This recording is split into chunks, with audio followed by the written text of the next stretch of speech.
muchísimas gracias a todos por venir y a esta geocharla, una más que ya teníamos dispuesta desde hace tiempo. Alicia no ha podido estar con nosotros para hacer esta presentación, con lo cual esta vez me toca a mí. Quiero agradecer a 5 compañeros que son de la Universidad Politécnica de Cataluña que nos ofrecieron esta charla y nos pareció súper interesante porque además es algo diferente a lo que os hemos estado intentando traer en las últimas ediciones, empresas, proyectos, parecían mucho más profesionales. Yo creo que tenéis aquí a 5 recién egresados, porque a mí me parecéis muy jóvenes, evidentemente, hace muy poco que habéis salido, que tienen un proyecto muy interesante, que han empezado pues, a medir, ya lo hicieron en el Pirineo, a medir de manera muy precisa la altitud de las montañas y nos van a traer un proyecto que han hecho en la isla de Córcega de la misma manera. No todas las montañas, sino las más altas, ¿no? En el Pirineo las que se acercan a 3.000 metros, en Córcega se acercan a 2.000 o algo de ese estilo. Y bueno, espero que os guste y yo encantado de que hayáis venido aquí, sentiros como en casa. No habéis estado en esta escuela de Madrid y luego os enseñaremos cómo funcionamos y tal. Así que, bueno, tenéis aquí a este público maravilloso, contad todo lo que queráis. Muchísimas gracias por venir.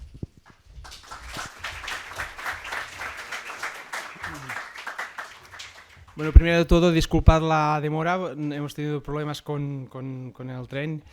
Y nada, a nosotros nos hace mucha ilusión poder presentar este proyecto. Digamos que es un proyecto que lo vivimos mucho, que es una parte personal muy importante de nosotros. Y nada, os vamos a explicar un poco cómo fue o cómo se gestó los inicios de este proyecto. Luego, yo voy a hacer la parte principal la primera parte de explicar de cómo se inició el proyecto. Luego, Andreu, David, Uriol y Marc os van a explicar la parte más técnica, ¿vale? El proyecto empezó pasado el COVID. Nosotros nos reuníamos para hacer un podcast que hablábamos de topografía, ¿no?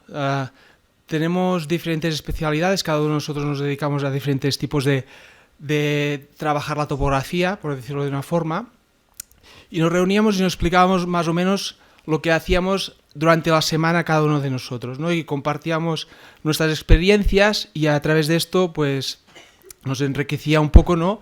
Saber qué decía cada uno de nosotros. Y una de las cosas que nos planteábamos, qué podíamos hacer, ¿no? Para poder, digamos, hacer conocer, divulgar sobre la topografía. Y pues los 5 somos montañeros. Los 5 nos conocemos de la universidad y nada, dijimos, pues, ¿por qué no hacemos una cosa que haga un poco de polémica y que nos enriquezca a nosotros mismos y que también podemos encontrarnos y hacer una cosa así, ¿no? Y luego sabíamos, ¿no? Que hay temas que llevan polémica, que son las montañas, ¿no? Las mediciones de las montañas, y ahí empezamos un poco el que será el proyecto. Os presento, yo soy Salvador Sala, tengo una empresa de cartografía y topografía que hacemos, aunque parezca mentira, hacemos mapas a papel. Y por las risas, ¿no? También es verdad, ¿no? Porque esto me lo dijo otra vez el pediatra cuando llevé a mi hija, ¿no? Me dije, ¿qué estás haciendo? Estaba haciendo correcciones con el papel de un mapa y esto existe todavía. Pues sí que lo hacemos y, bueno, tiene su punto que es la parte cognitiva, que es bastante interesante, pero no voy a hablar de este tema. Y luego Andreu está en el Institut Cartogràfic de Cataluña, que es un homólogo del IGN, digamos, y hace la percepción remota. David está en la Generalitat en auscultación y hace topografía de precisión. Uriol, como veis, cada uno más o menos tiene diferentes ámbitos de la topografía. Uriol está especializado en redes geodésicas y también en temas de límites de la propiedad. Y Marc hace más que sería la cartografía clásica, levantamientos un poco, digamos, de levantamientos topográficos y este tipo. Vale.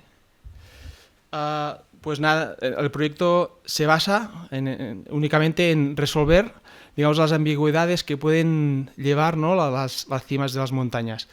Y lo que hace de valor nuestra profesión, al lado de que se tiene que hacer todo un postproceso de datos y también tener unos conocimientos de geoespeciales importantes, ¿no? Lo que hace es que para tener una medida de precisión es ir in situ al sitio para poder tomar la medición, ¿no? Y esto es lo que hacemos nosotros, ¿no?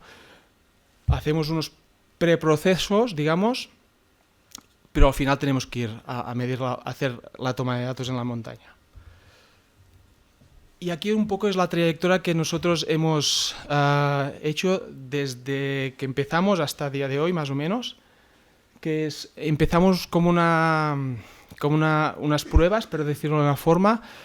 Nosotros somos parte en la Cataluña central, más o menos, donde nos ubicamos nosotros, aunque de diferentes pueblos, y empezamos a hacer pruebas de montañas que sabíamos que se habían hecho mediciones con precisión, para saber también cómo cómo funcionamos nosotros a la montaña y para hacer un poco de chequeo de funcionamiento. Y sobre todo iniciamos las primeras mediciones en la parte central, que es en el massís del Montseny, que es el Turó de l'Home, las Agudas y el Roca Centelles.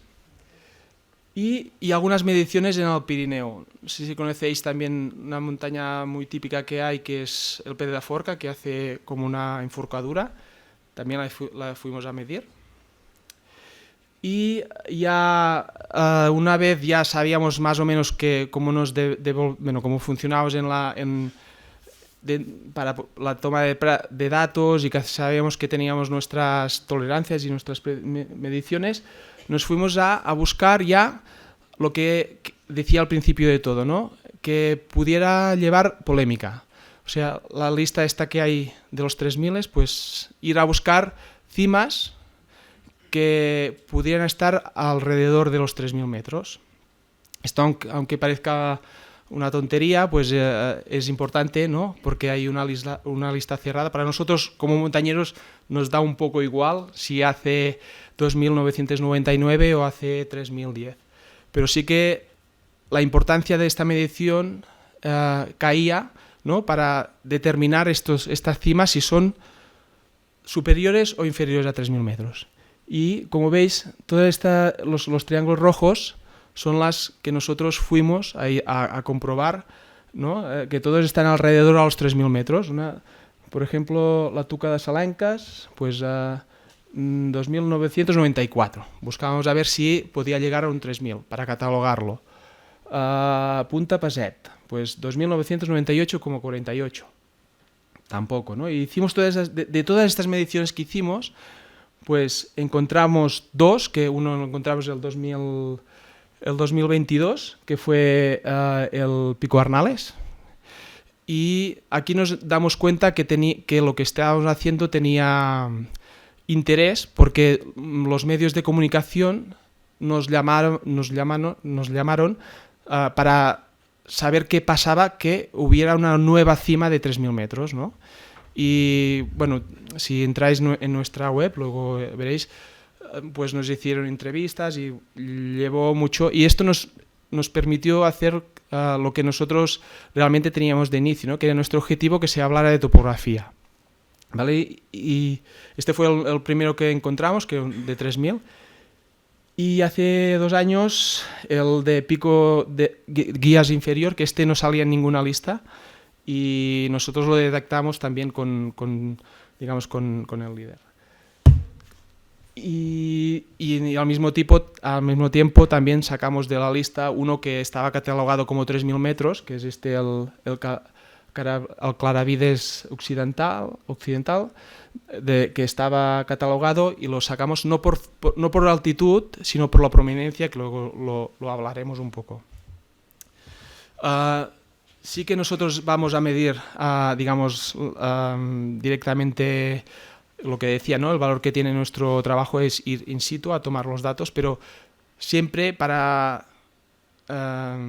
no tener que hacer un barrido de todo y sería inoperativo, lo que hacemos es trabajar, ¿no? Previamente con un proceso, y utilizamos, ¿no? Las coberturas de Panoa LIDAR, para poder saber con unas tolerancias si tenemos que ir o no tenemos que ir, ¿vale? Y esto bueno, son las que hemos utilizado y ahora estamos como pendientes de la tercera cobertura de una parte del Pirineo para el próximo proyecto. Hasta aquí es nuestra trayectoria y después de, justamente porque estábamos esperando esta tercera cobertura porque nos facilitará todo el trabajo previo, el año pasado, 2024, estuvimos pensando en un proyecto que englobara el conjunto de todas nuestras operaciones, digamos, ¿no? Y es aquí donde encontramos Córcega, que es una isla muy abrupta, muy salvaje. Es una isla para el que es excursionista impresionante, es una isla para conocer. Pues encontramos con un interés elevado para poder hacer una lista cerrada de las cimas, con unos criterios que luego hablaremos, una lista de todas las cimas que son superiores a 2.000 metros. Y Andreu va.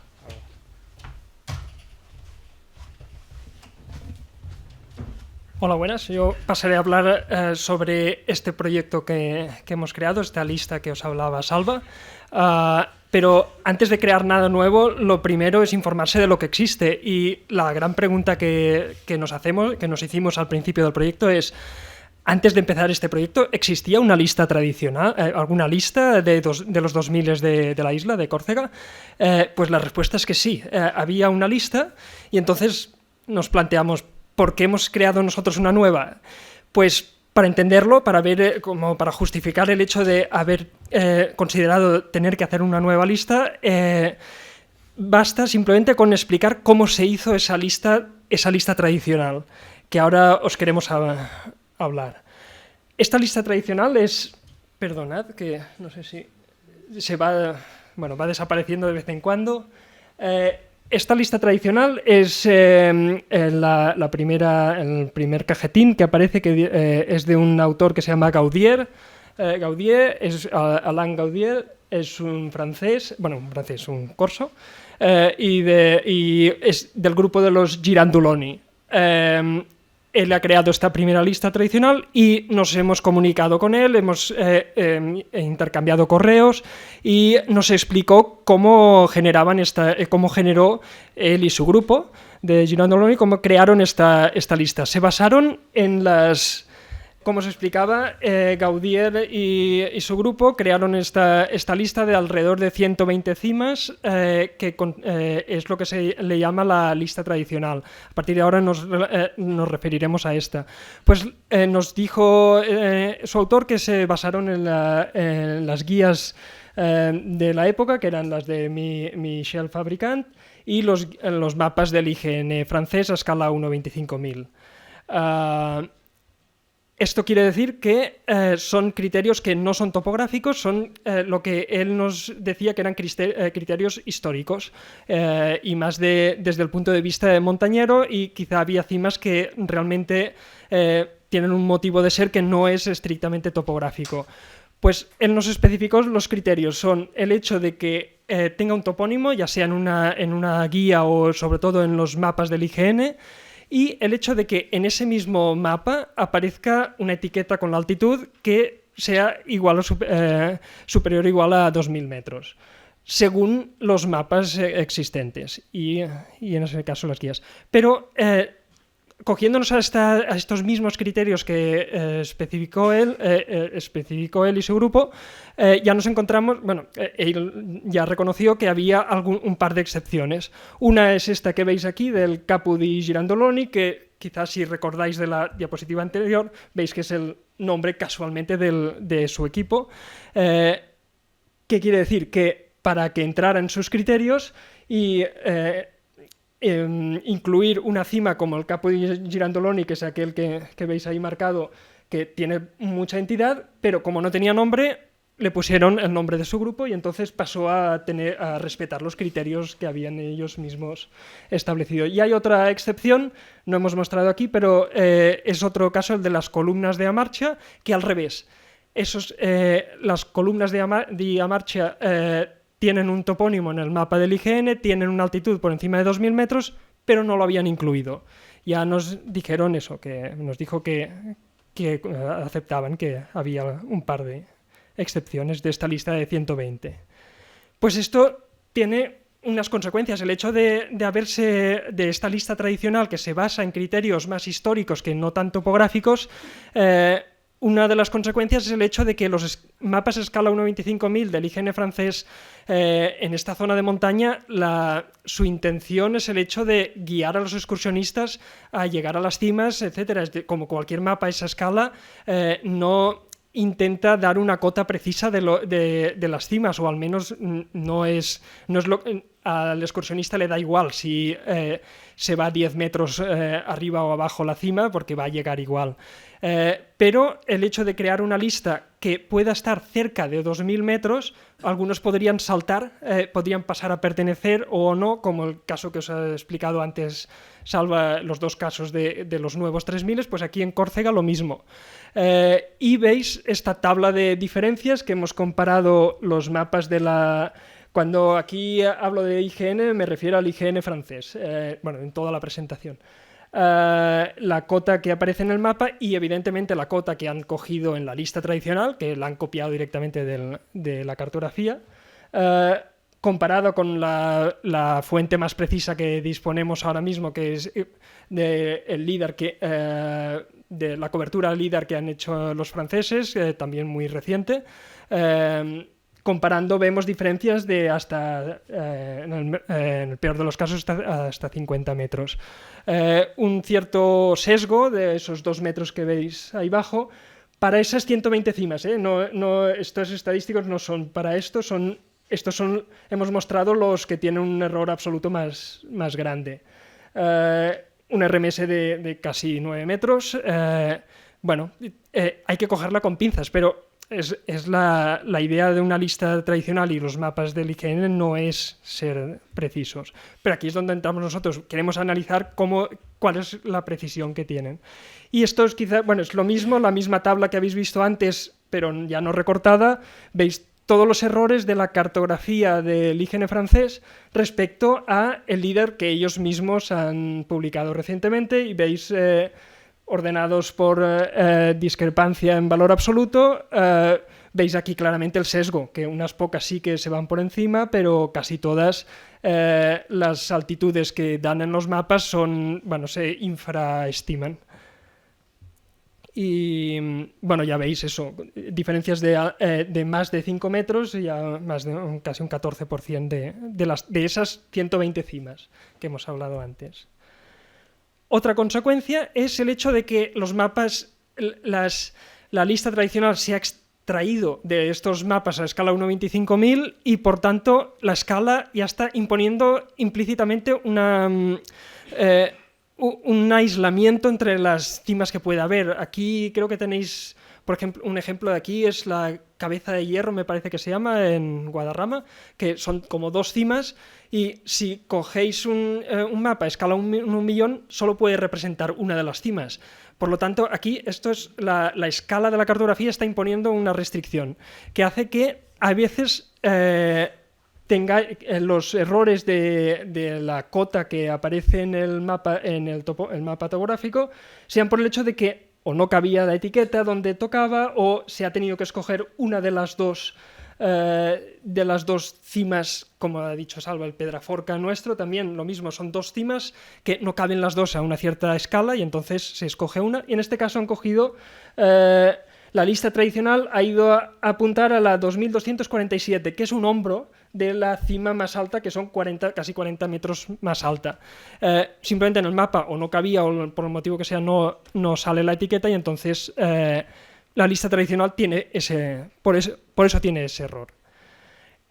Aquí también hay otro caso, es el hecho de que hay cimas que tradicionalmente, históricamente, se han considerado como importantes, a pesar de que algunas realmente no se puedan considerar cimas, porque aquel rellano o altiplano que aparece a la derecha, desde abajo puede parecer que, tiene mucha entidad, le han dado un nombre, y como tiene un nombre, tiene altitud por encima de 2.000 metros, lo han incluido en la lista tradicional, pero desde el punto de vista topográfico, con ojos de topógrafo, vemos la prominencia que lo separa, lo que destaca respecto a la siguiente cima más alta son solo 2,5 metros.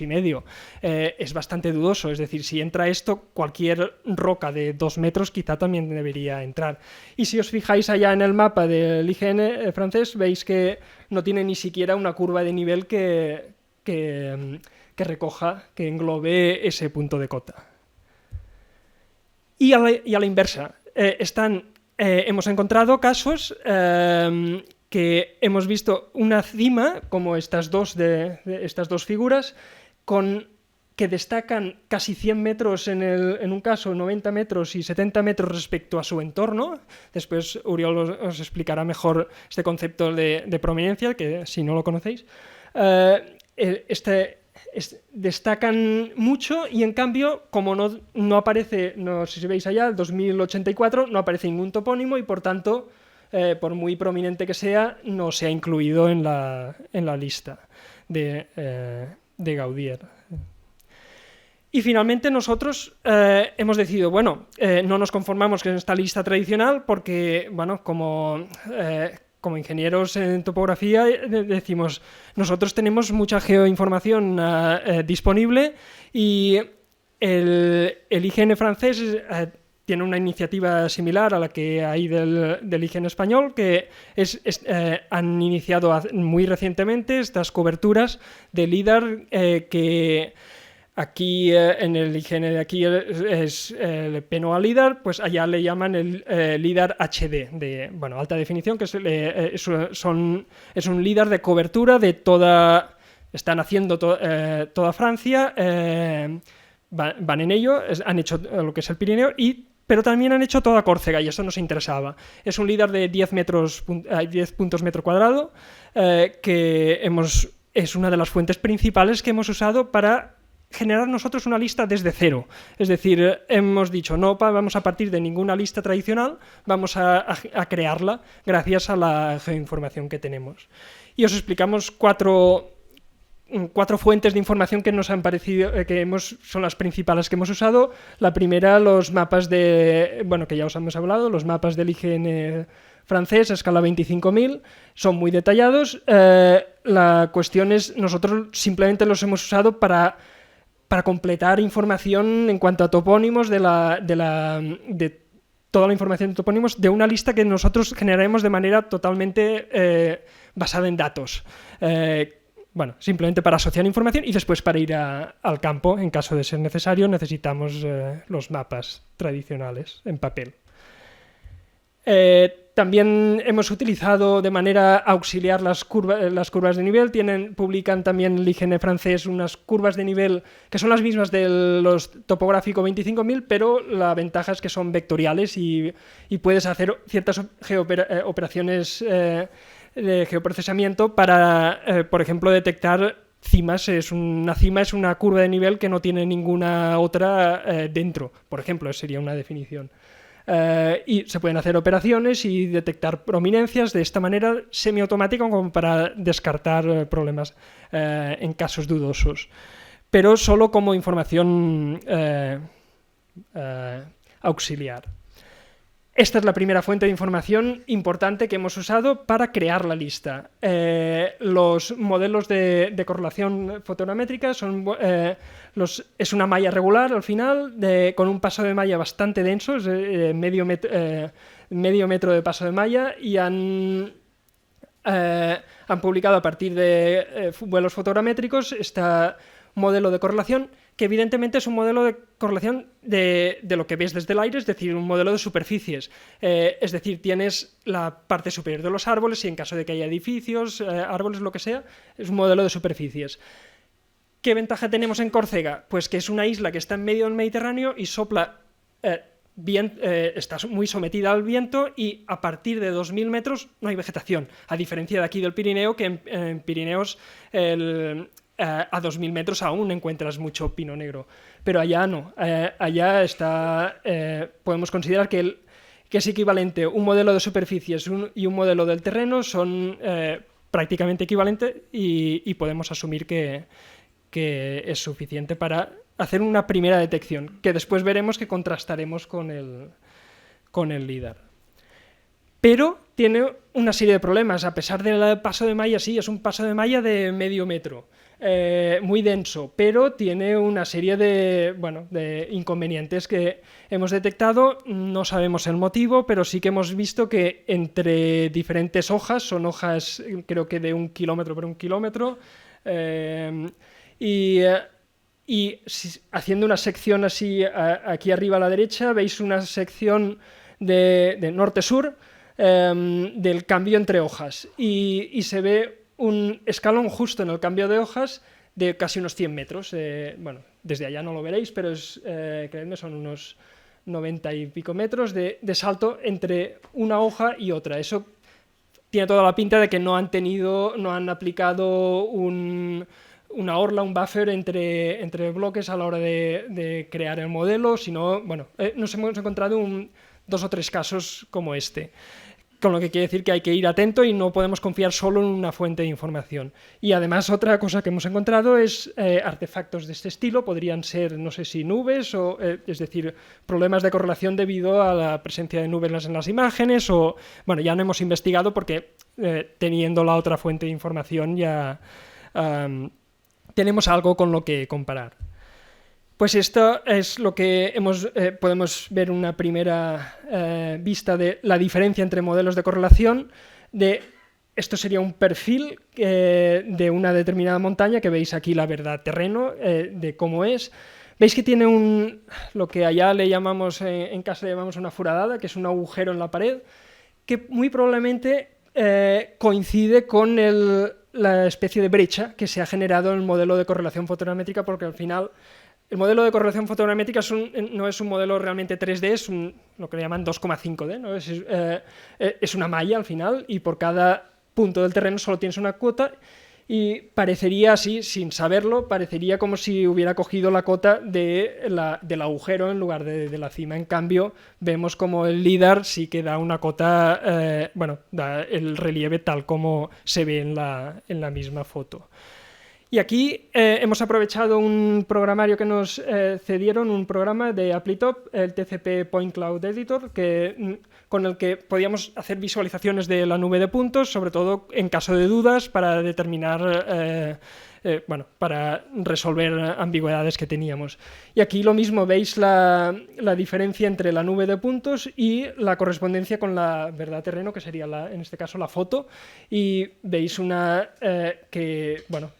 podemos decir, con esto ya tenemos todo el terreno definido y ya lo vemos todo, y podríamos detectar cada cima. Pero lo que veis aquí en rojo, que ahora os explico mejor, que se verá mejor aquí, que esta cobertura LIDAR, el problema que tuvo del LIDAR HD de este IGN francés, es que recogieron, no sé si veis aquí a la derecha, las fechas de captura de las hojas hemos filtrado las hojas solo de la zona superior a 2000 metros, que aparecen aquí, y veis todas las azuladas son de mayo.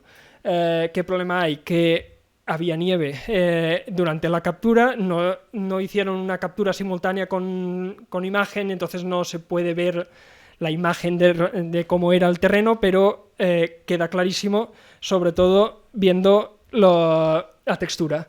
Cambios de textura entre el modelo de correlación y la nube de puntos LIDAR. Vemos lo que claramente es como una cornisa de nieve, que hará que el retorno sea por encima de lo que sería de esperar en el terreno. Y aquí otro caso, donde se ve además un lago allá, el Lac d'Oro. Aparecen los dos modelos. En el de correlación, evidentemente, tendremos el problema de los errores de correlación por la presencia del agua.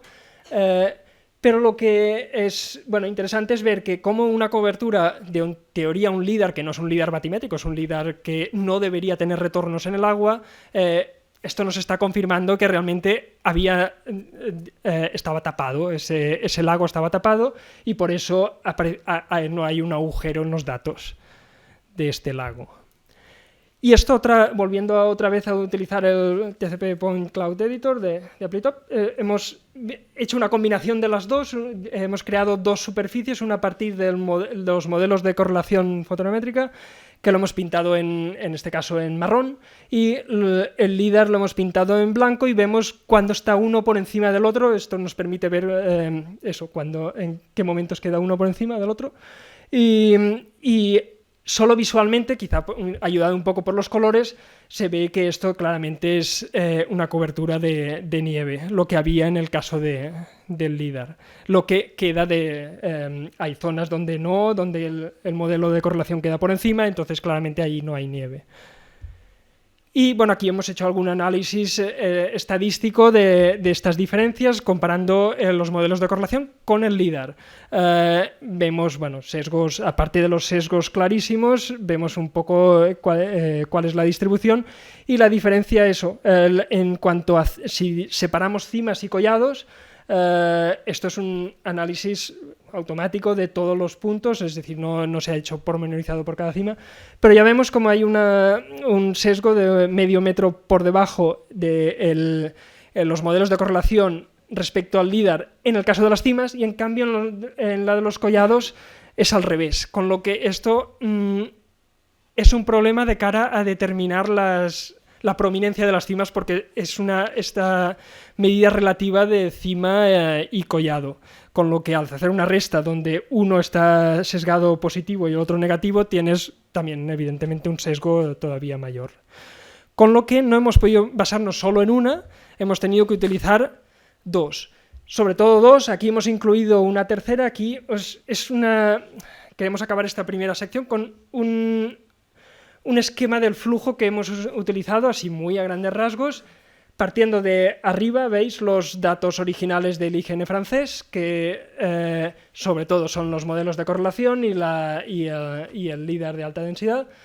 A partir del LIDAR, evidentemente, el primer paso, hemos generado un modelo de superficies. Podemos considerar el modelo de superficies y el terreno la misma cosa en este caso, porque no hay vegetación, como hemos dicho. Después, a partir de eso, hemos generado curvas de nivel. Las curvas de nivel con una cierta equidistancia, es decir, no hemos aprovechado las de 5 metros que ya tienen su cierta precisión, es decir, no nos fiamos de esas, las hemos generado nuevas y hemos detectado de manera automática cimas. Claro, salen un montón de cimas entre comillas, porque cualquier piedra que tenga que destaque una roca, ya saldrá como cima. La cosa es que el último paso es un filtro, es decir, entre los máximos de la superficie del terreno para pasar a realmente cimas, es aplicar un filtro de la prominencia, es decir, determinar cuál es la diferencia respecto al collado. Bueno, este concepto os lo explicará mejor Oriol después. Y ahora pasa específicamente a explicaros estos conceptos, Oriol. Os dejo con su... Gracias, Andreu. Andreu nos ha expuesto antes los criterios de la lista tradicional para considerar una cima o no considerarla, ¿no?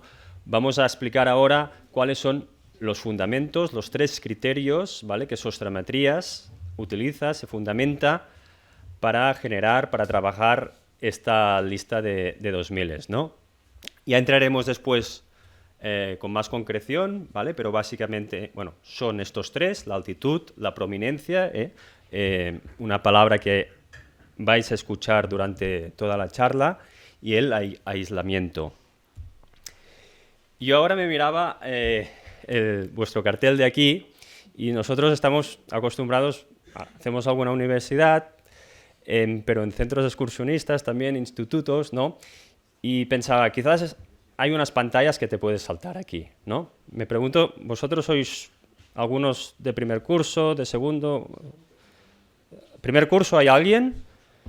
No hay nada. Bueno, pues no nos lo saltamos, ¿vale?, para hacer un poco el ejercicio, ¿no? Pero la altitud obviamente es importante, ¿no?, para establecer, para la entrada de una cima en una lista como esta, ¿no? La altitud es, pues en la piedra natural consolidada, ¿vale? El elemento natural, no piedra, ¿no? El elemento natural consolidado, ¿vale? Es el que tomamos y el que medimos y el que damos su altitud, ¿vale?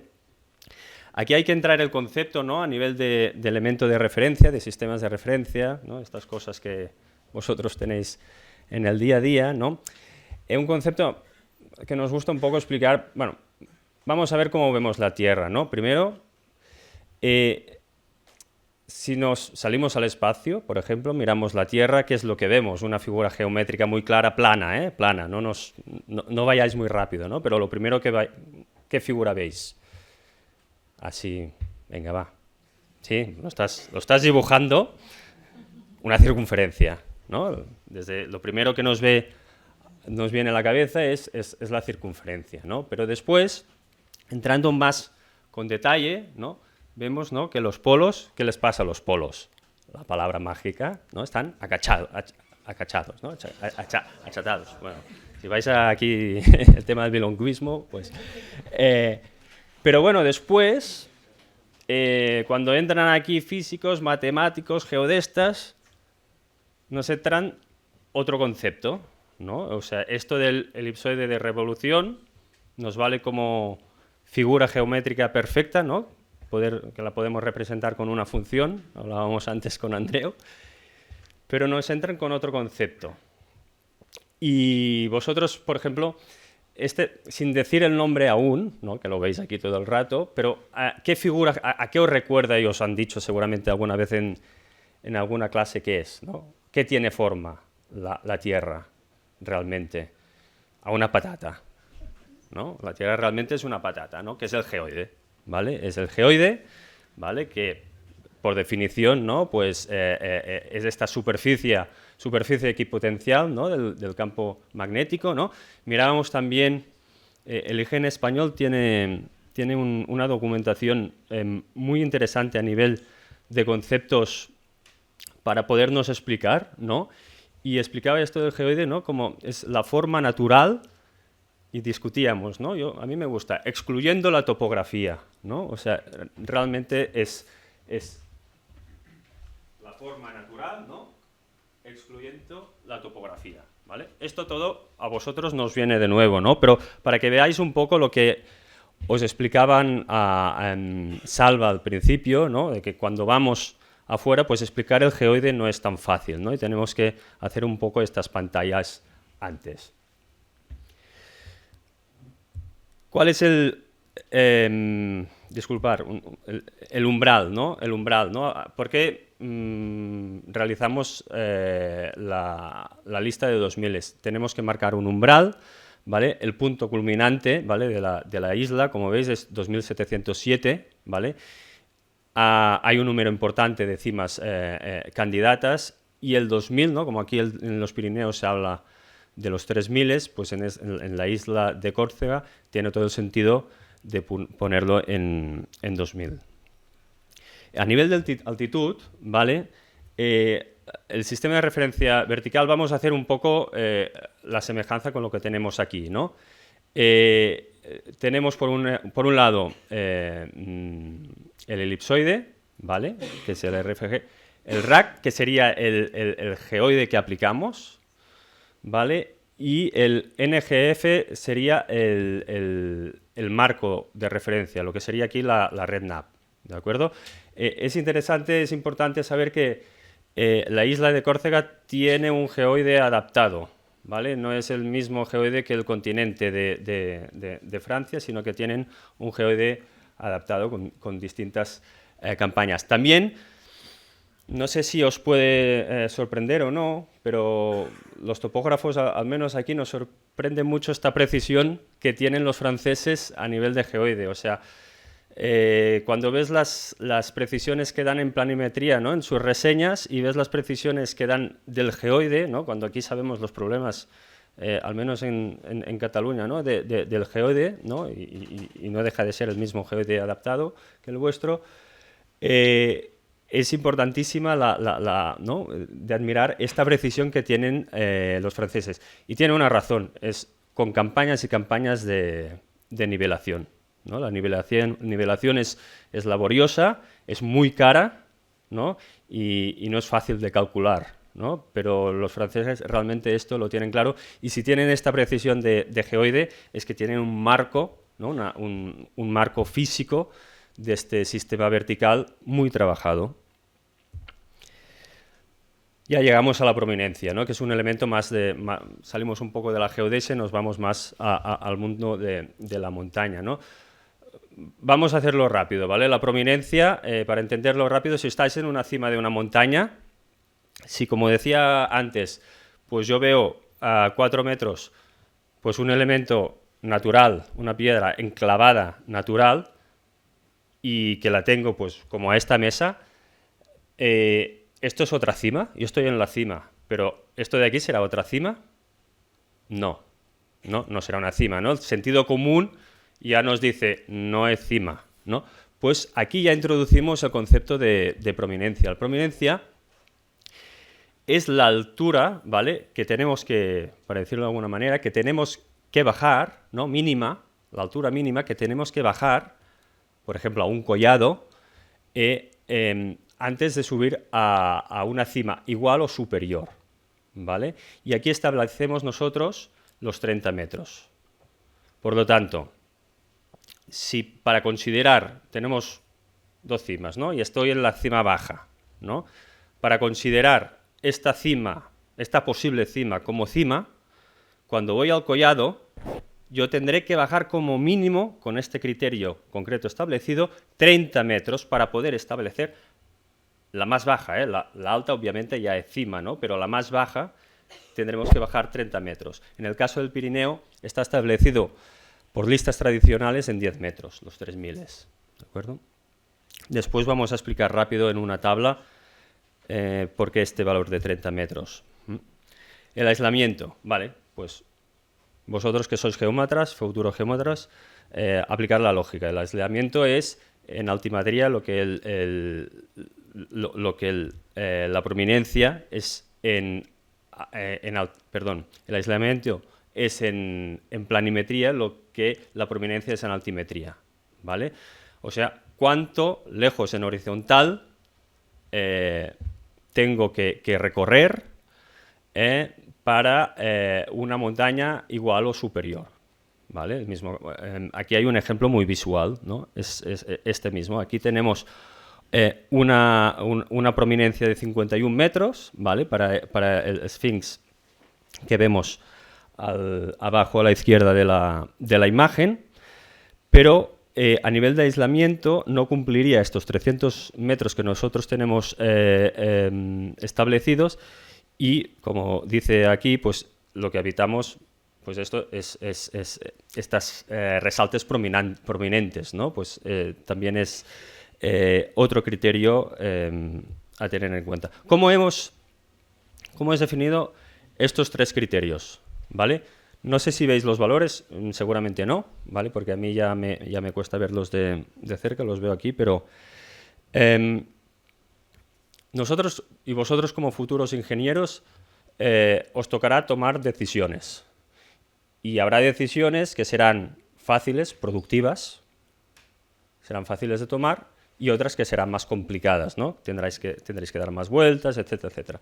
Lo importante de una decisión es que esté fundamentada, y también poder explicar en qué fundamentamos esta explicación, ¿no? Pues en este caso, nosotros lo que queríamos es para respetar al máximo la lista tradicional, es decir, qué valores aplicamos para la prominencia y para el aislamiento, qué valores aplicamos para que hayan menos cambios posibles, ¿vale? Podéis ver este cruce de datos, ¿vale?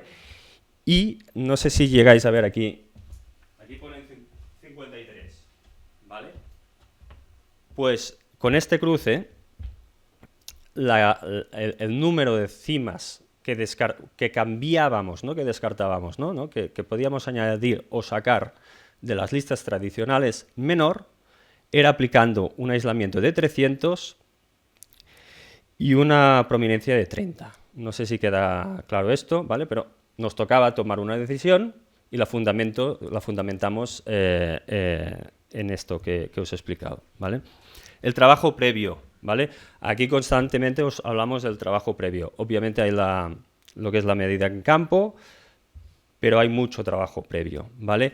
Aquí hemos desarrollado un script, ¿vale?, que nos permite, ¿no?, para esta tabla que teníamos aquí, ¿vale?, para elaborar esta tabla, así gráficamente con QGIS, es un script que corre sobre QGIS, podemos ver de forma rápida, ¿no?, y clasificar las prominencias y los aislamientos, ¿vale? Y así generar esta tabla que hemos visto anteriormente.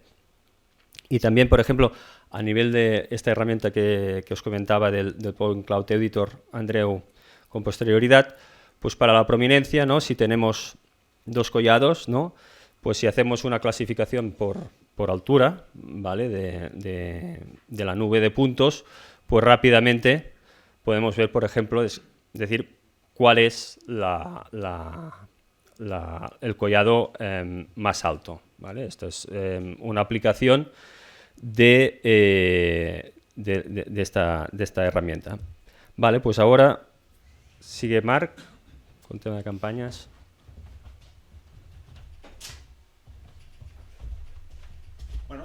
Bueno, si hasta ahora hemos hablado de los criterios y del trabajo previo para analizar el trabajo de campo, pues ahora viene la parte práctica, que es la que sobre todo todos nosotros 5 queríamos, que era ir a la isla y empezar a subir montañas y medirlas. Con el trabajo que ha explicado Oriol en QGIS, nos dio un resultado que teníamos 91 cimas garantizadas con los datos LIDAR, 1048 descartadas, pero encontramos una lista de 17 candidatas a ser medidas porque estaban en un umbral que podía entrar en dudas. Pero, como os ha contado, no solo tenemos las cimas, tenemos el concepto de la prominencia, con lo cual también tenemos que ir a medir los collados para saber si realmente la cumplen, no solo basándonos en los datos LIDAR. Con lo cual, de estas 17 medidas, al final nos salieron un poco más de 60. Vale, una vez estamos ya en la cima, ya lo he contado un poco antes Oriol, tenemos que localizar el punto más alto de la cima. Aquí no hay más.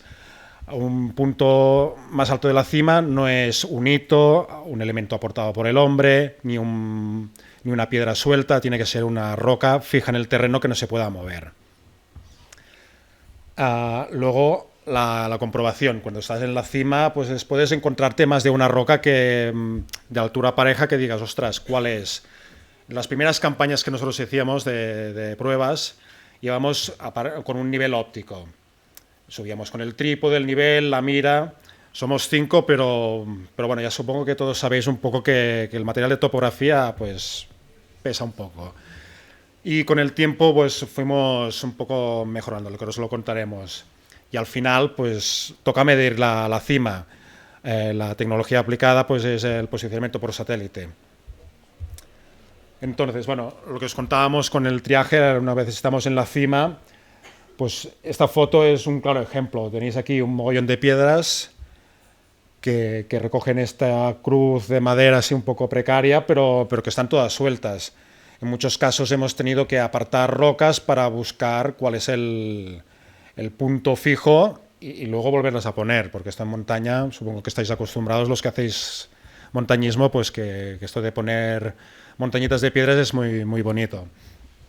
Y bueno, los datos LIDAR a veces también nos ayudan un poco a anticiparnos antes de llegar a la cima para saber cómo nos lo encontraremos. Porque una cosa que también nos contaremos es que en esta isla, a nivel de reseñas de montañismo, hemos encontrado muy poca cosa. Y una vez estamos en la cima, lo que hacíamos antes con el nivel, esta vez lo hemos sustituido con un clinómetro. Más llevadero, no sé si lo veis. Esto que tiene aquí Andreu delante de la cara es el clinómetro, entra en el bolsillo. El nivel, pues era el trípode, la maleta con el nivel, la mira, que a veces si llevamos el tramo entero o no, hemos llegado a hacer algún tramo largo, de nivelación, pues hemos estado experimentando con el clinómetro y si en algún caso entra un poco la duda, pues tomamos medidas de los 2 o 3 puntos que encontremos de altura bastante semejante y luego ya pues veremos cuáles son los resultados. Y evidentemente, pues una vez detectado este punto o posibles puntos, pues se trata de hacer observaciones estáticas con el receptor GNSS. Aquí, como podéis ver, esto no es lo que generalmente os encontraréis en el día a día de vuestra profesión y nosotros en este proyecto, pues claro, hemos intentado buscarlo pues para salir un poco de la rutina y también fusionarlo con lo que hacemos pues normalmente los fines de semana o cuando se puede. Y bueno, una vez realizadas las observaciones estáticas, que hemos establecido que 20 minutos ya no son un tiempo de estático que nos funciona bien, pues toca hacer el postproceso. Como estamos en Francia, pues utilizamos sus datos estacionarios de referencia permanentes y son las que utilizamos. Y finalmente, pues el postproceso con en este caso, el software que nos facilitó EMLIT, el EMLIT Studio. Y teniendo en cuenta también todo el tema del geoide, pues claro, estamos llegando a precisiones de 10 centímetros.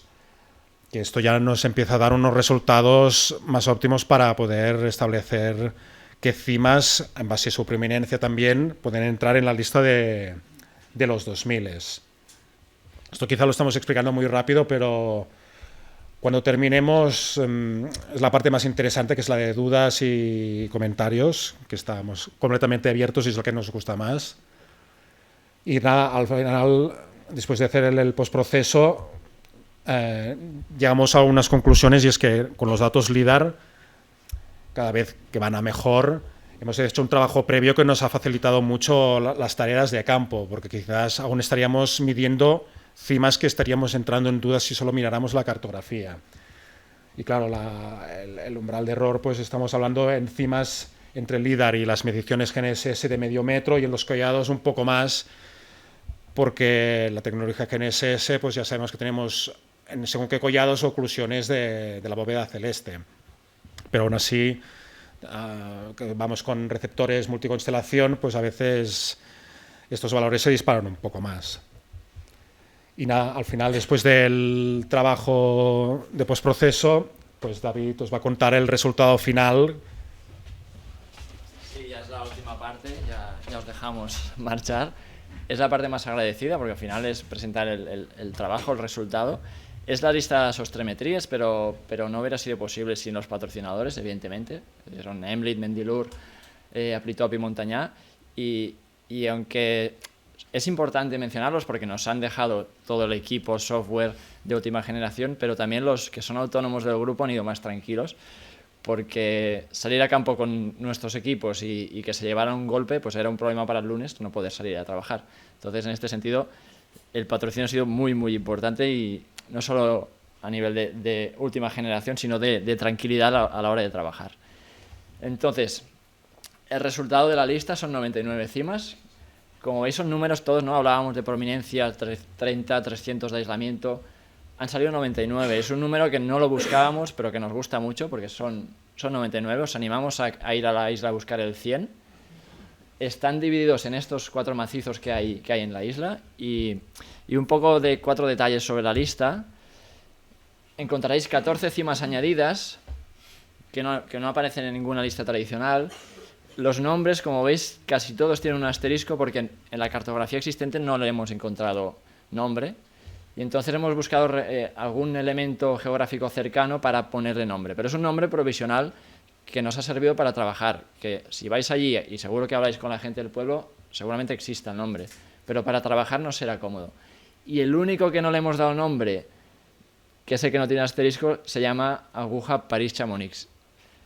No sabemos si hace alguna referencia a la isla, pero bueno, los nuestros tampoco están muy desencaminados, digamos. Pero si hemos añadido 14, ¿no? Hasta los 53 cambios respecto a la lista original, pues son estas 39 cimas que desaparecen, pero como bien decía Oriol, con criterios firmes, ¿no? La primera que desaparece es porque tiene una prominencia de solo 2,5 metros. No podemos considerar una cima una roca de 2,5 metros. También por aislamiento desaparecen muchas, porque no llegan a los 300 metros que comentábamos.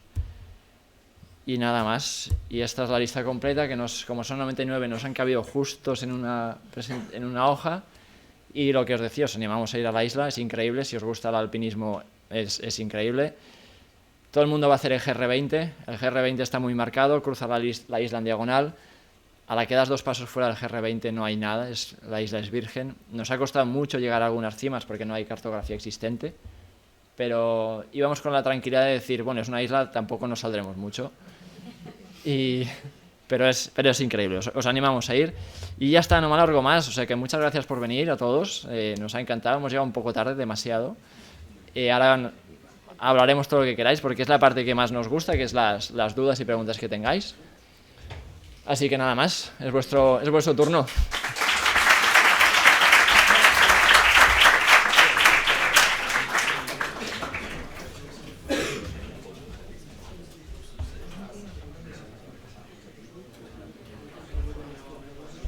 ¿Alguien tiene alguna pregunta? Bueno, muchísimas gracias por la exposición, me parece súper interesante. Yo no tengo nada que ver soy de comunicación, pero no siendo nada de cartografía me ha parecido muy, muy interesante. Así que gracias. Y gracias por venir a la escuela. ¿Alguien tiene...? Una pregunta que os hago es, ¿qué le contáis a los patrocinadores para que den el dinero? O sea, ¿cómo vendéis esto para que un patrocinador os preste equipos, software y demás?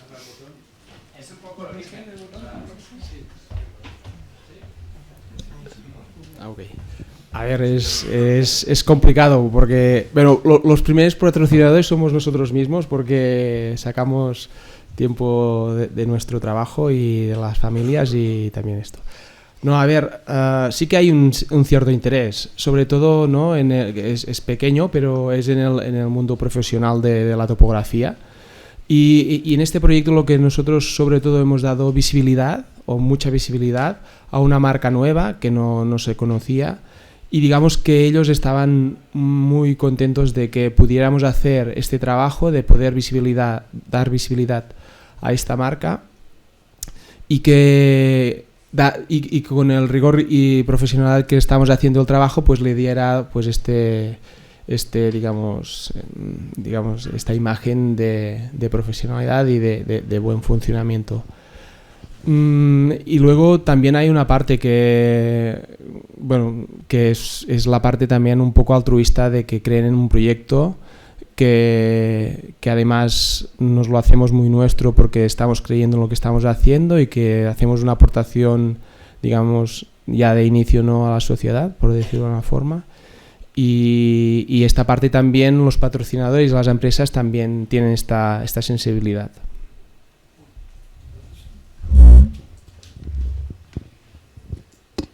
Bueno, yo quería preguntaros una cosa. Me ha llamado mucho la atención que 2 parámetros como prominencia y aislamiento determinen de una manera tan grande que uno sea cima de 2000 o no 2000, ¿no? O sea, son 2 parámetros que influyen mucho. Entonces, vosotros habéis decidido elegir una prominencia y un aislamiento. Si cambiáramos esos parámetros, cambiaría... Hay muchas cimas que entrarían y otras no entrarían, ¿no? Sí, evidentemente. Salía esa tabla que os ha enseñado Oriol antes, con todas las posibilidades de... sí. ¿Dónde está el presente? Había un presentador. Al final hemos escogido los parámetros de aislamiento y prominencia que maximizaran algo. En este caso, lo que decía Oriol, tenemos que fundamentar esta decisión. Podríamos haber escogido 10 metros como en el Pirineo y que salieran muchas más cimas, pero claro, para ser una decisión objetiva tenemos que intentar, hemos pensado, maximicemos algo, y en este caso la similitud a la lista tradicional, como para intentar respetar esta tradición de alguna manera. Y entonces, si vamos repasando la tabla esta, cada uno de esos valores es el número de cambios que sufriría la lista si escogiéramos ese valor de aislamiento del eje horizontal o la prominencia del eje vertical.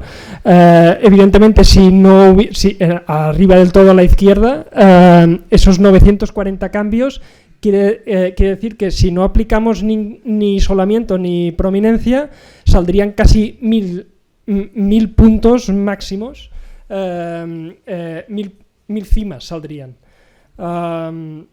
Y en cambio, si lo restringiéramos por 1 kilómetro de aislamiento y prominencia de hasta 150 metros, nos cargaríamos toda la lista tradicional. ¿Cuál es el compromiso?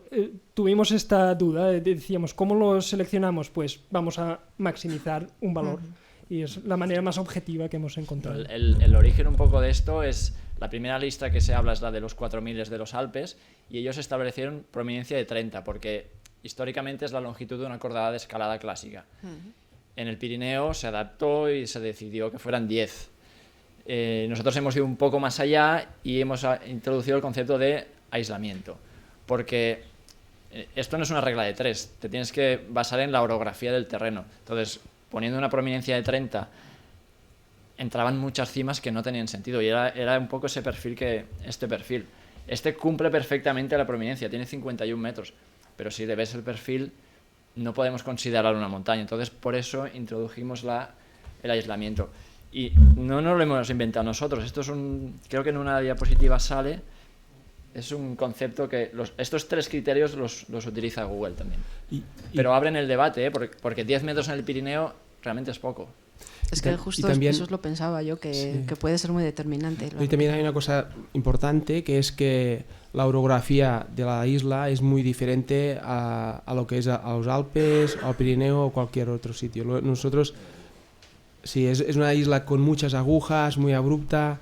Y lo que también da relevancia, digamos, a la lista es que dar valor a cada una de estas cimas, ¿no? Que si te salen muchas cimas, pues quizás ya pierde digamos, el propio nombre del que es una cima, ¿no? Y luego este equilibrio y de hecho es lo que más tiempo nos llevó para poder determinar qué parámetros escogíamos para poder determinar esta lista, y fueron nuestros 30, porque inicialmente estuvimos hablando de otros valores, y bueno, básicamente sería un poco así, ¿no? Todo esto. Sí.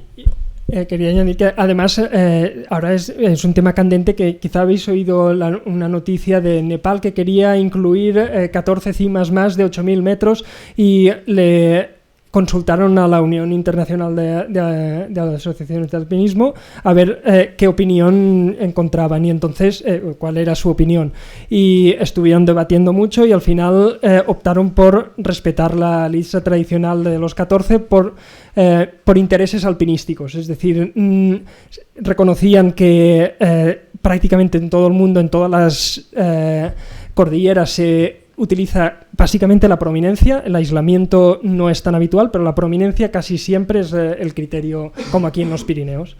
Se usan los 10 metros, pues en Estados Unidos no sé cuánto, creo que son 100 pies, o son diferentes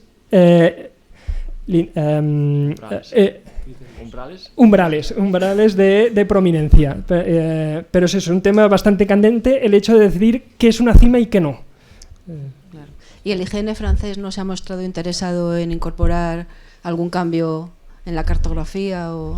Nos ha contactado el Club Alpino de Córcega. De hecho, ahora delante de tanto profesional no lo explicaré bien, pero resulta que este año hace 100 años que les dieron coordenadas a la isla, y van a hacer una serie de actos, y nos han invitado a volver y presentar como más oficialmente la lista. Pero ellos están encantados porque esto también tuvo mucha repercusión en Francia, y ellos como Corsos están encantados. Claro. Esto que acabas de comentar, para nosotros es importante.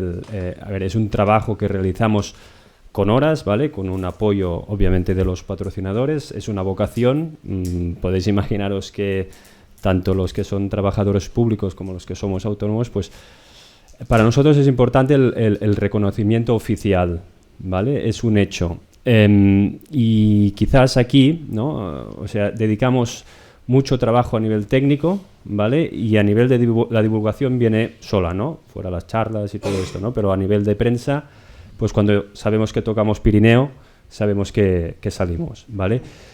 Pero quizás el dedicar tiempo, ¿no? Es decir, vale, ¿cómo vehiculamos, ¿no? esta información para oficializar estas cotas? Pues obviamente nosotros estamos encantados, es un trabajo que hacemos porque nos queremos, porque creemos que vale la pena, más allá de la divulgación de la profesión, pero que obviamente que esto entre en cartografía oficial, sea la española, sea la catalana, sea la que haya en Francia, pues encantadísimos, ¿vale? Quizás nos falta, ¿no? Esto, un poco de tiempo a veces para trabajar esta parte. Dejarme remarcar un tema de la prominencia importante y que lo ha comentado Andreu, ¿no? Nosotros damos mucha importancia a un indicador en concreto, ¿no? Y es el indicador numérico de cuál cambia menos la lista tradicional, ¿vale? Claro, aquí vamos unos topógrafos extranjeros a un país como Francia, a una isla como Córcega, vale, vamos a tener un poco de tacto, ¿vale? Y entonces, sobre todo en el mundo alpino, el tema de las listas tiene un punto emocional, ¿no? Y yo colecciono, o la gente que confeccionó, ¿no? O las guías que hay, ¿no? Pues este indicador numérico, pues condiciona muchísimo, ¿no? Y es cuánto menos cambiamos fundamentando técnicamente todo lo que hacemos, ¿no? Pues remarcarlo. Gracias. Y ya para terminar, esto ya dejo caer una idea. Claro, a mí se me está ocurriendo muchos trabajos fin de grado en esta escuela, que se una a montañismo, un alumno que le guste el montañismo y le guste, bueno, pues se me ocurren muchas ideas. Podríamos contar con vosotros como cotutores de algún tipo de TFG. No sé de qué forma, pero nosotros estamos abiertos, normalmente somos bastante participativos con lo que se nos ofrece acá, y que sí, seguramente que sí, de alguna forma. El trabajo no se acaba y somos pocos.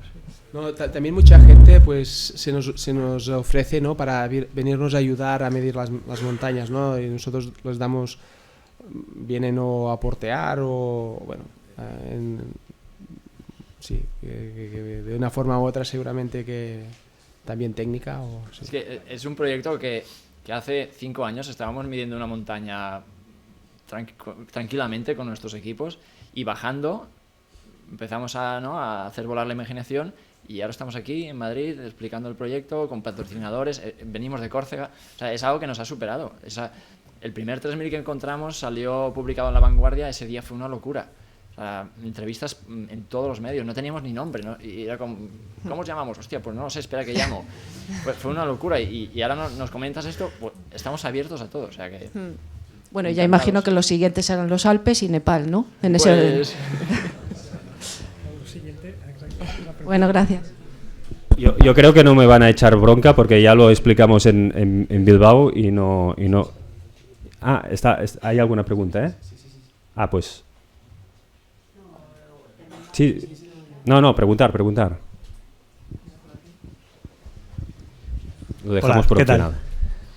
Una pregunta romántica. Habéis hablado de que metíais un criterio toponímico para el principio. ¿Habéis encontrado algo destacado y nominado? ¿Queda algo por...?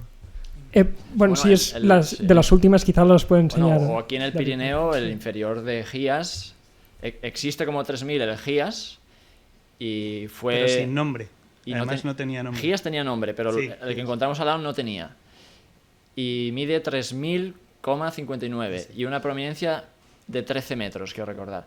Y no tenía nombre. Y dijimos, pues, si este es el Gías, pues este es el Gías inferior.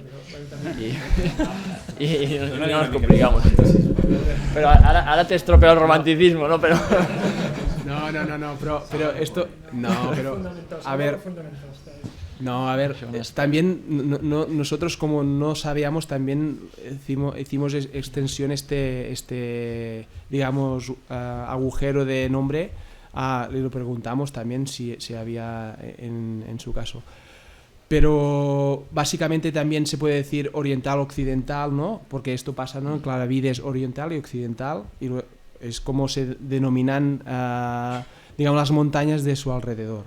Y en este caso no había ni oriental ni occidental, solo había uno, que es el inferior, y también es como se denominan las cimas en esta zona concreta de Aragón, ¿no? Cuando hay la inferior y superior. Hay la cima, digamos, de peso y la inferior. Y en este caso nosotros determinamos esto a las esperas también, si alguien puede justificar alguna cosa, pues mucho mejor. Nosotros no somos... nosotros nos dedicamos a medir y a poder dar el dato. Pero también está bien que tenga su nombre, ¿no? Digamos. Pues voy yo. Yo primero daros la enhorabuena, a mí me ha encantado. Poner en valor la geomática, como lo habéis hecho, está genial.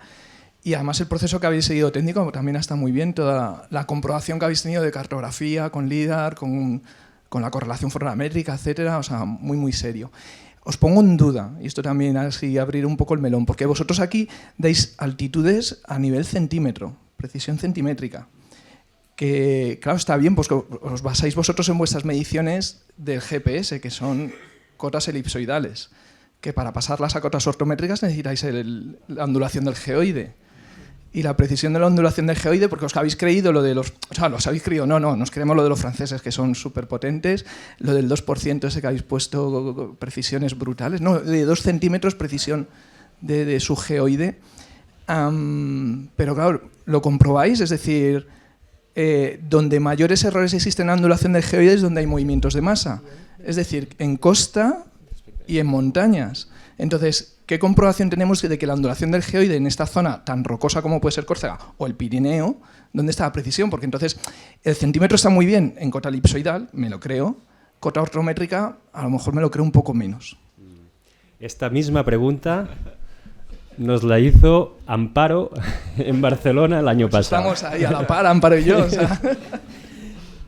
Y estábamos, la semana que viene vamos a Barcelona. Bueno, nos quedamos a Barcelona y ya estábamos... Somos conscientes, sí, somos conscientes de la problemática que hay en el geoide, de la problemática especialmente que tenemos en zonas del Pirineo con nuestro geoide. O sea, hemos visto algunos mapas pues con las zonas del Valle de Arán, pues que hay problemas serios. Entonces, nosotros, las medidas, lo importante aquí es como explicar qué sistema estamos explicando, en qué sistema. Que este geoide habrá una adaptación en un futuro inminente o no, que podrá cambiar estas cotas, somos conscientes. Está aquí la gente de IGN. Sí. Ellos os van a decir que hay uno ya preparado, ¿no? Esto, sí, nos lo podría explicar. Esto de la actualización del geoide es una amenaza que es importante que suena, ¿no? Pero esto es como los trabajos, claro, no podemos comparar esto con trabajos topográficos, para decirlo de alguna manera, civiles, ¿no? Pero aquí lo importante es poder rehacer, ¿no?, la ruta, ¿no? Qué sistema planimétrico, en este caso no, por qué sistema vertical estamos realizando, con qué geoide, con qué versión, ¿no? Y somos conscientes, sí, somos conscientes. Sí que es verdad que el marco, insisto, el marco de referencia que tienen en Francia del sistema de referencia vertical es muy rico, ¿no? Y esto sí que es verdad que a nivel de adaptación, pues claro, hicimos campañas, ¿vale? Porque ellos tienen vértices, no tenemos las medidas publicadas y tampoco me voy a poner en el jardín, ¿no? Pero sí que realizaba, antes de utilizar los equipos, obviamente nos fiamos, ¿no? Pero cuando vamos allí, también un tema importante es qué sistema de correcciones a tiempo real tenemos. Esto es postproceso, ¿vale? Ya vimos rápido que aquí tenemos una magnífica infraestructura geodésica, tanto nosotros, en nuestro caso, el Cartographic, cuando utilizamos el Cartographic, cuando utilizamos el IGN español, realmente los resultados son muy buenos, ¿no? Pero allí ya vimos, ¿no? Pues que no en todas las partes el sistema de correcciones a tiempo real es bueno, ¿no? No es lo mismo postprocesar una medida en Córcega que postprocesarla en el centro de Cataluña, ¿vale? O en el Pirineo, esto también, ¿vale? Vimos, ¿vale? Aquí no hay... Tampoco vamos a manifestar... me gusta más decir que tienen un muy buen sistema, un buen marco vertical, ¿vale? Pero niveles... aquí estamos... Pero bueno, somos conscientes y a la espera de este cambio de marco. Cuando damos la precisión, damos esta precisión enmarcada en un sistema vertical determinado. De todas maneras, enhorabuena, me ha encantado. Mi enhorabuena. Sé que por aquí. Buenas, era para saber cuánto tiempo habéis tardado en recorreros toda la isla y si habéis tenido problemas con la climatología de ahí. Gracias. Sí. Bueno, esto lo hicimos en 3 campañas, en agosto, septiembre y octubre, de una semana cada una. Fuimos nosotros 5 y también puntualmente vino otro compañero a ayudarnos porque, bueno, lo que han comentado antes de abrir un poco a alguien que pueda ayudar, ya hemos necesitado ayuda porque hay cimas que son técnicamente más difíciles para nosotros, o, bueno, que incumben también en problemas de seguridad y que si quizá de nosotros 5, 1 o 2 son los que están más desarrollados técnicamente en montaña, pues es mejor tener un comodín. Y climatología, a ver, era en verano, sí que tuvimos algunos días de viento bonitos. Para que te hagas una idea, la primera jornada nos dimos una hostia. Sí. Porque queríamos hacer muchas cimas y fueron 17 horas andando para medir una. Sí. Bueno, hicimos 2 grupos, ¿no? Pero un grupo en el que yo estaba con Marc y con Oriol, hicimos 17 horas para medir una y fue horrible. Claro, ya no es solo el tema de climatología que te acompañe o no, sino que, como hemos insistido bastante en el tema de la prominencia, es que estas montañas son muy abruptas. Y lo que hacíamos siempre cada día era subir, bajar, era un no parar. Y lo que cuenta David, que la primera salida nos puso lugar, porque no era la típica excursión de un día, pum, y ya te pones ahí un par de cimas o algo, sino que... Y luego que sí que vas con cartografía, pero en el terreno no estaba muy marcado y Andreu que se tiraba para adelante y luego encontrabas que por ahí no podías seguir, había que volver para atrás. Otro día con Marc nos perdimos de noche y no encontrábamos el coche. Muchas pistas forestales que parece que puedes circular, luego resulta que hay una barrera, no puedes, o también salvas encontraron ¿no? que había rocas y había bajado como una avalancha de rocas, pista cortada, y esto era el día a día, tenías que ir cambiando. Sí, pero fuimos en tres viajes, hicimos agosto, septiembre, octubre, y en total creo que fueron 17 días, por ahí más o menos. Y jornadas pues desde las 6 de la mañana hasta las 9 de la noche era lo normal. Sí, de hecho la primera salida y a la mañana siguiente decidimos descansar porque teníamos que replantear todo. Bueno, nosotros lo que hacíamos era que teníamos un punto base en un apartamento que cogimos y cada noche pues estábamos con el portátil mirando mapas, a ver, nos distribuimos por aquí, hacemos esto, y tuvimos que cambiar un poco el chip porque es que si no, no llegamos. Ya bueno, aparte de lo que decía, también había pistas que estaban cortadas por algún cadenado, pero también nos encontramos algún cartel que nos prohibía por el tema de medio ambiente. Una reserva de buzones que no aparecía en la cartografía y de golpe, hostia, prohibidísimo entrar y tuvimos que ir a dar la vuelta por otro valle, pero nos lo pasamos muy bien. Bueno, y también no sé si hay alguna diapositiva que sale.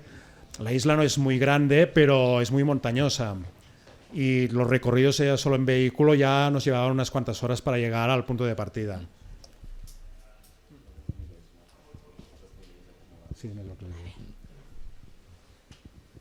Hola, yo quería saber si habéis cometido errores de medición de tal manera que hayáis tenido que repetir alguna de las medidas otra vez y tener que volver a hacer el proceso de nuevo.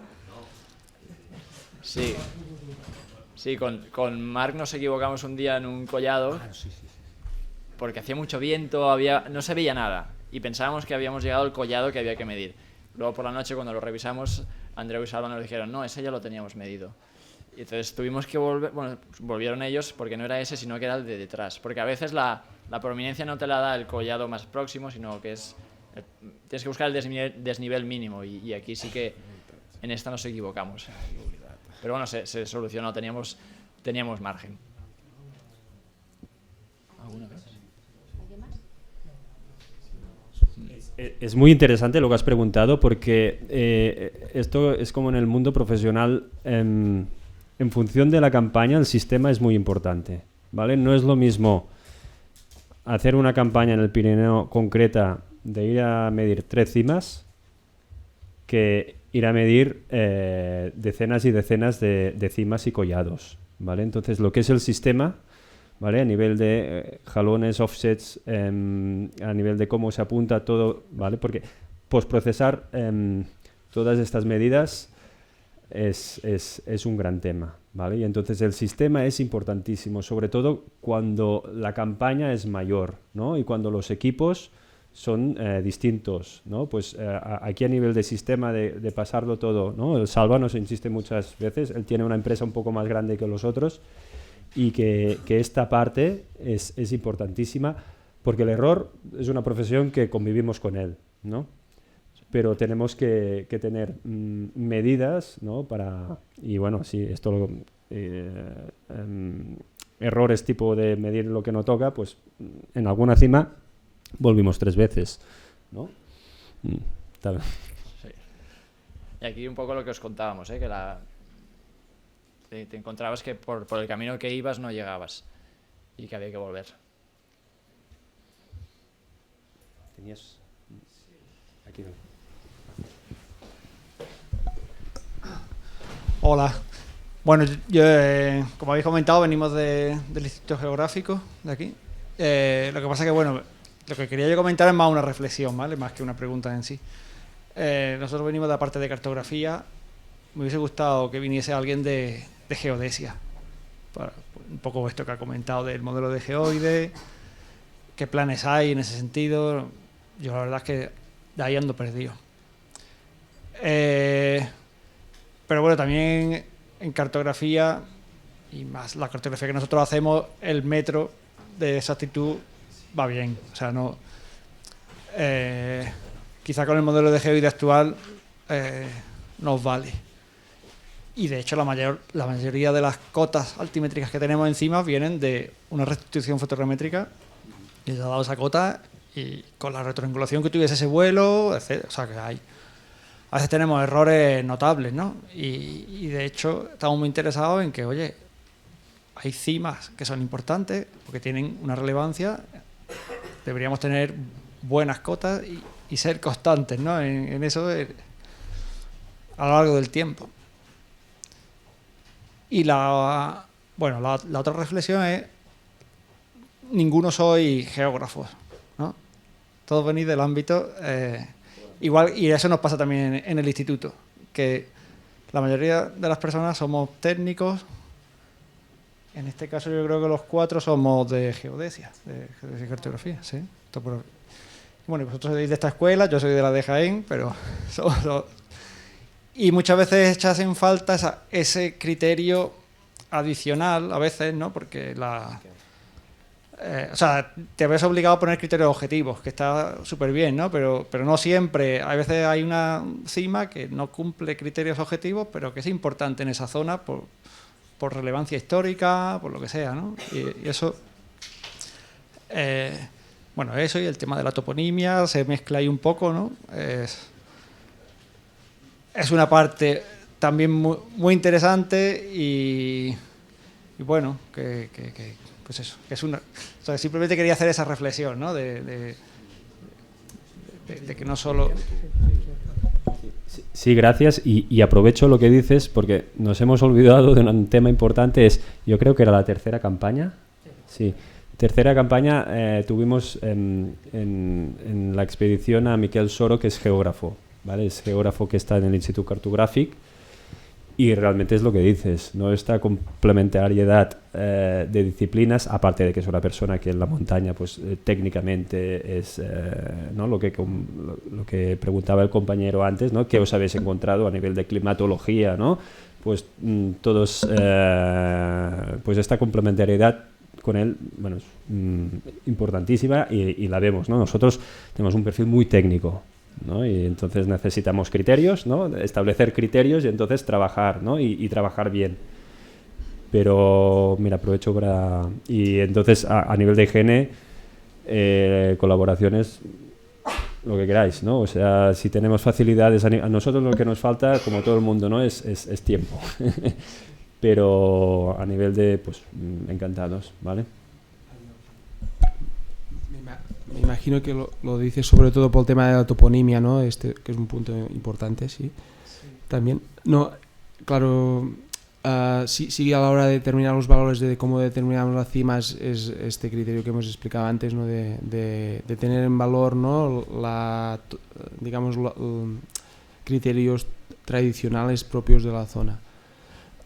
Sí que hay alguna cima que, claro, si no hay ningún topónimo que puedas extraer de ahí, ¿no? Por decirlo de una forma que tengas, es de difícil, ¿no? Nosotros sí que en este caso, uno de los uno que creó la primera lista, que habló Andreu, tenemos contacto con él y hemos pedido apoyo, ¿no? Para que si nos puede determinar alguna de las cimas que no tienen nombre, porque no sale en ninguna cartografía, ¿no? Para poder complementar esta cima, digamos, que falta el nombre. De hecho, nosotros los nombres que proponemos es una propuesta, pero para que sea más atractivo. Nosotros, si poníamos ahí la cota, quedaba como... ¿De qué me estás hablando, no? Entonces, bueno, pues tampoco nos y de dónde sale ese nombre, ¿no? Que es de elementos geográficos que hemos encontrado alrededor y que podrían cuadrar, pero que si hay un nombre más oficial o más oficioso, pues adelante. Nosotros aportamos la cota. En cuanto al primer comentario que decías del tema de las cotas, sería una pregunta más bien, ¿tenéis alguna intención de actualizar estas cotas a partir del LIDAR o de las coberturas del LIDAR más nuevas? O? Un poco, sí, más o menos eso es.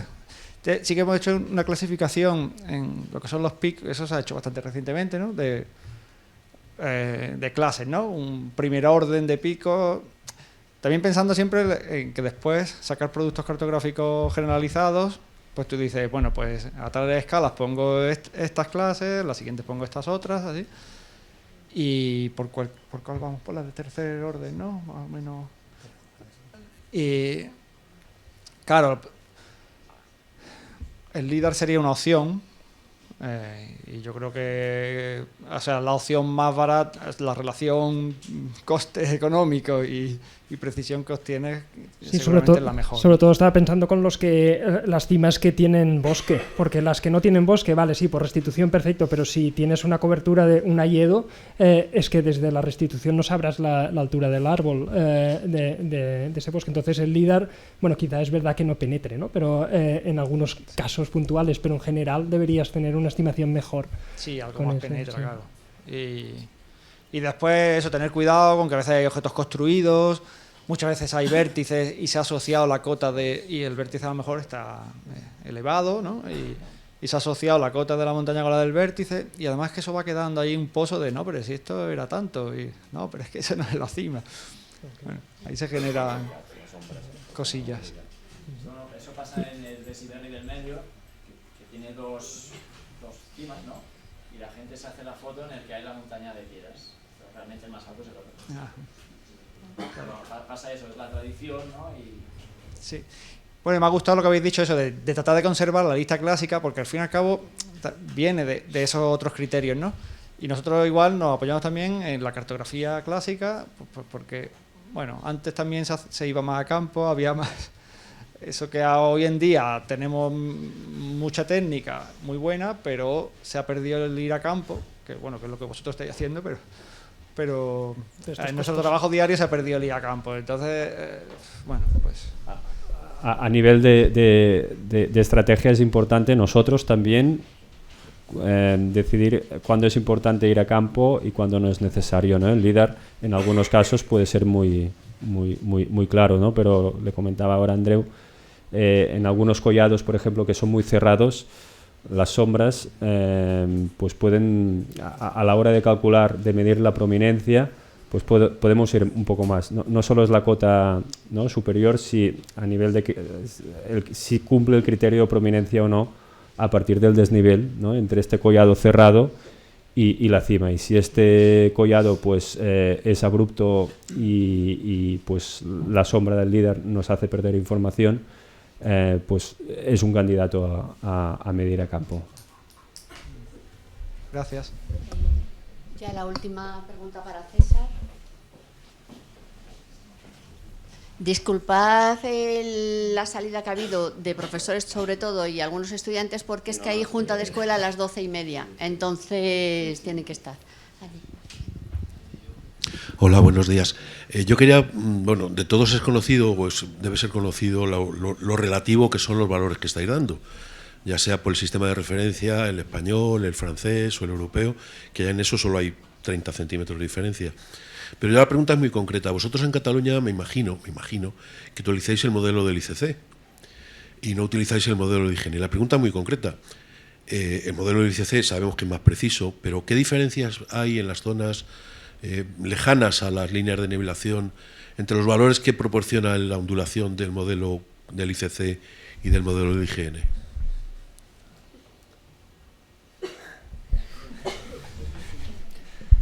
Vamos a pedir a Joel Grau que venga a responder esta pregunta. No, vamos a ver, vosotros sí habéis utilizado, me imagino, el modelo del ICC, que es el que utilizáis habitualmente, y sabemos que es más preciso porque el ICC ha introducido líneas de nivelación, además de las que... La adaptación del modelo, el EGM08, que se hizo en Cataluña en su momento era fruto de una campaña de medidas con GPS sobre RedNap. ¿Vale? Entonces, sin conocer con profundidad esta campaña, ¿vale? Pero se tomó decisiones, ¿vale? El respeto sí que es interesante. Pero la verdad es que a nivel, en su momento había visto algún mapa, ¿vale?, que comparaba los dos modelos de GeoID. No recuerdo, ¿vale? No tengo claro y no puedo responder esta pregunta. No sé si algún compañero... Yo diría en torno a 50 centímetros. Sí. Yo estimaría, tampoco lo recuerdo, a mí me sonaba alguna conversación del orden de los 50 centímetros, sobre todo en la zona del Pirineo.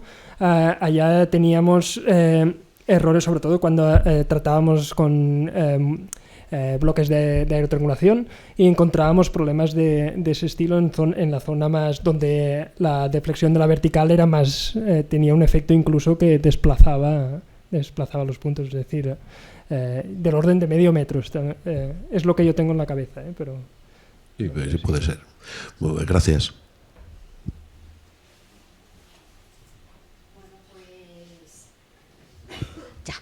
Pues daros las gracias, enhorabuena por todo el trabajo realizado y muchas gracias por haber venido a explicarnos vuestra labor y todo lo que hacéis en vuestro tiempo libre. Así que gracias.